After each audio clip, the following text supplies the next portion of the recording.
Hello friends, ఈరోజు వంకాయ పచ్చి బఠానీ మసాలా కర్రీ ఎలా చేయాలో తెలుసుకుందాం.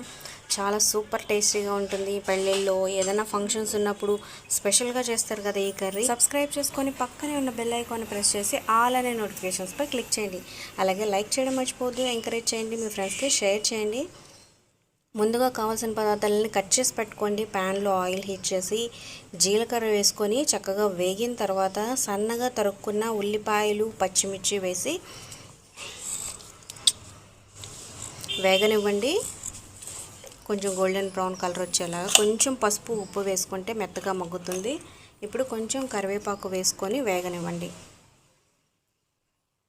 ఇప్పుడు కొంచెం 1 టీ స్పూన్ అల్లం వెల్లుల్లి పేస్టు వేసి వేగనివ్వండి. ఈ లోపల వంకాయలను సన్నగా బారుగా తరుక్కొని ఉప్పు నీళ్ళలో వేసుకొని పెట్టుకోండి, లేకపోతే కండ్రెక్కుతాయి కదా. సో ఇప్పుడు అవి కూడా వేసేసి ఈ మసాలా అంతా పట్టేలాగా మొత్తం కలుపుకొని, ఉప్పు కూడా వేసేసాం కాబట్టి వంకాయలు చాలా తొందరగానే మగ్గుతాయి. మనం ముందు రోజే లేకపోతే 4-5 గంటల ముందే పచ్చి బఠానీని నానబెట్టుకుంటే చక్కగా నానతాయి. అప్పుడు మనకి తొందరగా ఉడుకుతాయి అన్నమాట. చూసారా, 4-5 గంటలు నానబెడితే ఇలా వస్తాయి. లేకపోతే ఓవర్ నైట్ నానబెట్టినా మంచిదే. వంకాయలు చక్కగా మెత్తగా మగ్గిపోయిన తర్వాత కారం, అలాగే ఒక చిన్న సైజు టమాటో కూడా రెడీ చేసి పెట్టుకోండి, కట్ చేసి పెట్టుకోండి.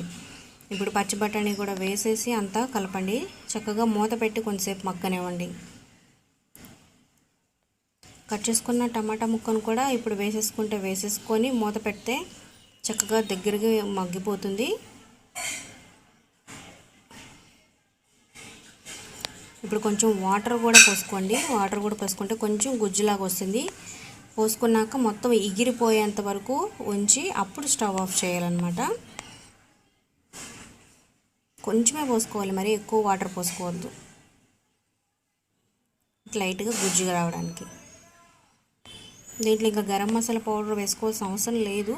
కావాలంటే మీకు టేస్ట్ కోసం చిన్న స్పూన్ వేసుకోండి, అంతే. సూపర్ టేస్టీగా రెడీ అయిపోతుంది. కొత్తిమీరతో సర్వ్ చేసుకోండి. చపాతీలోకి, అన్నంలోకి సూపర్గా ఉంటుంది. మీరు ట్రై చేయండి. మీ అభిప్రాయాలు కమెంట్స్ రూపంలో తెలియజేయండి. లైక్ చేయడం మర్చిపోవద్దు, ఎంకరేజ్ చేయండి, మీ ఫ్రెండ్స్కి షేర్ చేయండి. అలాగే మా ఛానల్ మొదటిసారి చూస్తున్నట్లయితే సబ్స్క్రైబ్ చేసుకొని పక్కనే ఉన్న బెల్ ఐకాన్ ప్రెస్ చేసి ఆల్ అనే నోటిఫికేషన్స్పై క్లిక్ చేయండి.